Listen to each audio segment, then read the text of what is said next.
भगवान श्री राम को लेकर लोगों में मत है कि नहीं। अधिकांश लोग इस बात से सहमत हैं, नहीं भी हैं, कि जो है राम श्री महाराज दशरथ के पुत्र थे, कौशल्या के गर्भ से पैदा हुए थे। जबकि यह अलग बात है। श्री रामचंद्र जी जो हैं वो बिना गर्भ धारण के रूप वो जो है गर्भ में से पैदा नहीं हुए हैं और जो है वो ऐसे ही प्रकट हुए हैं। राम कोई साधारण मनुष्य नहीं है, वे ब्रह्म हैं। बारंबार इस बात को इंगित किया गया है। जब जो है लंकाधिपति रावण ने हनुमान जी महाराज जी से पूछा कि किस राम की बात कर रहे हो, तो हनुमान जी ने कहा कि ब्रह्म अनामय अज भगवंता, व्यापक अजित अनादि अनंता, सबके परम प्रकाशक जो ही राम अनादि अवधि।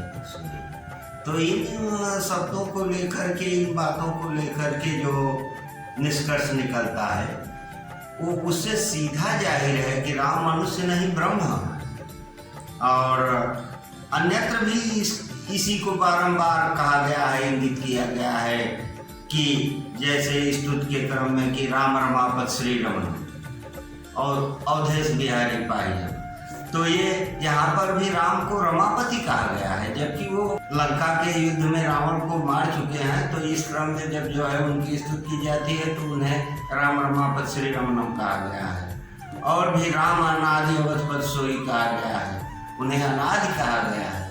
कौशल्या जी को छोड़ करके बाकी इस तथ्य को कम लोग जानते थे या प्रत्यक्षदर्शी नहीं थे कि राम ब्रह्म थे, क्योंकि राम भगवान जो थे वो सीधे कौशल्या जी के सामने प्रकट हुए थे, न कि वे गर्भ से पैदा हुए थे। इसीलिए कहा गया है ना कि भय प्रकट कृपाला दीन दयाला, कौशल्या हितकारी, हर्षित महतारी, मुनि मनहारी, अद्भुत रूप निहारी, लोचन अभिरामा, तन घनश्यामा, निज आयुध भुजचारी, भूषण बनमाला, नयन विशाला, शोभा सिंधु करारी, कदौ कर जोरी, स्तुति तोरी, के विधि करम अनंता, माया गुण ज्ञानातीत माना, वेद पुराण भनंता, करुणा सुख सागर, सब गुण आगर, जय गाँव श्रुति संता, सोमम हित लागी, जन अनुरागी, भय प्रकट श्रीकंता, ब्रह्मांड निकाया निर्मित माया, रोम रोम प्रतिभेद कहे, ममूर सोवासी उपहासी, सुनत धीर मति थिर न रहे, सुनत धीर मति थिर न रहे। यह ऐसी चीज है कि धीरों का मन भी जो है, धीरों की मति भी है, बुद्धि भी जो है वह स्थिर नहीं रह पाती, क्योंकि जो है राम ब्रह्म है। सुनत धीर मत थिर न रहे, सुनी कथा सुहाई, मात बुझाई, जे प्रकार सुत प्रेम रहे, माता पुनि बोली, सोमति डोली, तजहता तजह रूपा, की जय सुशीला प्रियशीला, यह सुख परम अनूपा, सुनि बचन सुजाना, रोदन ठाना, होय बालक सुर भूपा, यह चरित जगावहि हरिपद पावहि, तेन परहि भव कोपा। तो इन तथ्यों से साफ जाहिर है कि राम कोई साधारण व्यक्ति, कोई साधारण मनुष्य, राजपुत्र, क्षत्रिय बालक या कि एक साधारण आम आदमी की तरह व्यक्ति नहीं थे। वे साक्षात ब्रह्म थे, साक्षात भगवान थे। वो जो है पहले ही ऋषि कश्यप और अदिति उनकी तपस्या किए थे। उनकी तपस्या के परिणाम स्वरूप प्रसन्न होकर के उन्होंने वर दिया था उनके यहाँ जन्म लेने के लिए, और उससे कश्यप ऋषि पूरब तक कीन्हा, तिनको मैं पहले ही वर दीन्हा, ऐसी बात मानस में आई है। तो कश्यप अदिति, कश्यप ऋषि पूरब वर दीन्हा, तिनका मैं पहले ही वर दीन्हा, तो ऐसी बात जो है पहले मानस में आ चुकी है।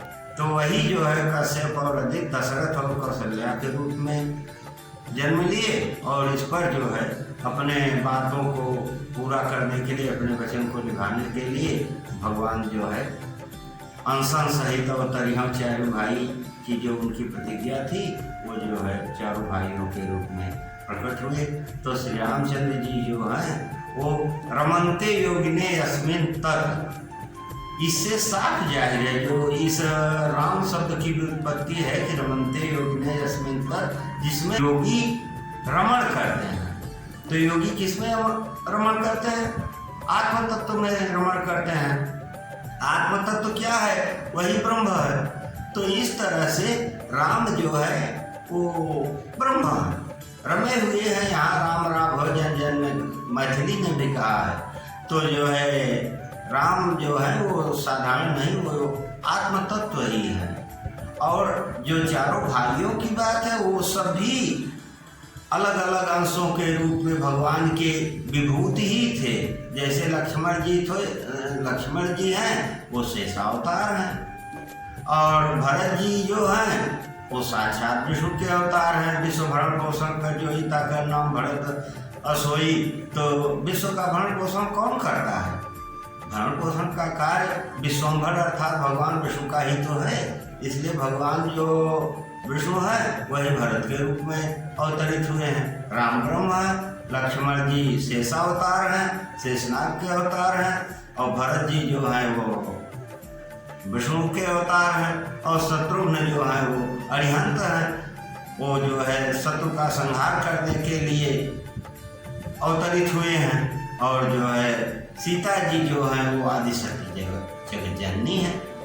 तो इस तरह से यह जो पूरा इनका भगवान श्री रामचंद्र जी का परिवार है, उनके साथ उनकी भार्या भगवती सीता है, ये सब के सब दिव्य हैं। ये इसीलिए सीता जी भी गर्भ से नहीं पैदा हुई, वो भी तो आखिर जो है वो पृथ्वी से पैदा हुई।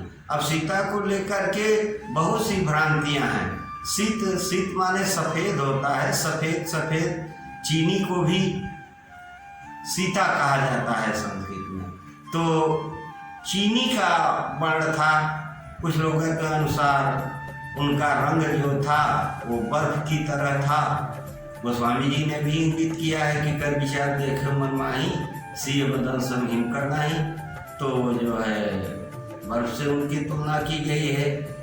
सीता माने शीत अर्थात नमी भी होती है। उनका शरीर जो था वो बहुत ही ठंडा था, वो जल्दी उत्तेजित नहीं होती थी, और जो शरीर में उनकी ताप थी वह ताप कम था। तो इस तरह से भगवती सीता भी दिव्य हैं, और भगवान श्री रामचंद्र भी दिव्य हैं। वो ब्रह्म हैं और वो आदिशक्ति जगत जननी है। इन्हें यह साधारण मानना कि जो है साधारण दृष्टिकोण से कि ये एक साधारण मनुष्य थे और क्षत्रिय पुत्र थे, राजकुमार थे और अयोध्या के शासक थे, ये सब बातें भले ही थी, लेकिन सत्यता कुछ और थी, अंदर की बातें कुछ और थी। भगवान श्री रामचंद्र जी जन्म लेने के बाद यहाँ पर जो है अयोध्या में 11,000 वर्ष तक राज्य किए। वाल्मीकि रामायण में प्रसंग आया है कि 10 वर्ष सहस्त्राणी 10 वर्ष शतानि, वह इस पृथ्वी पर 11,000 वर्ष तक रहे और उसके बाद उन्होंने प्रस्थान किया। तो इस तरह से कोई साधारण व्यक्ति इतना तो रह नहीं सकता। तो यही है भगवान श्री रामचंद्र जी जो साक्षात ब्रह्म थे। जय सिया राम। सियावर रामचंद्र की जय।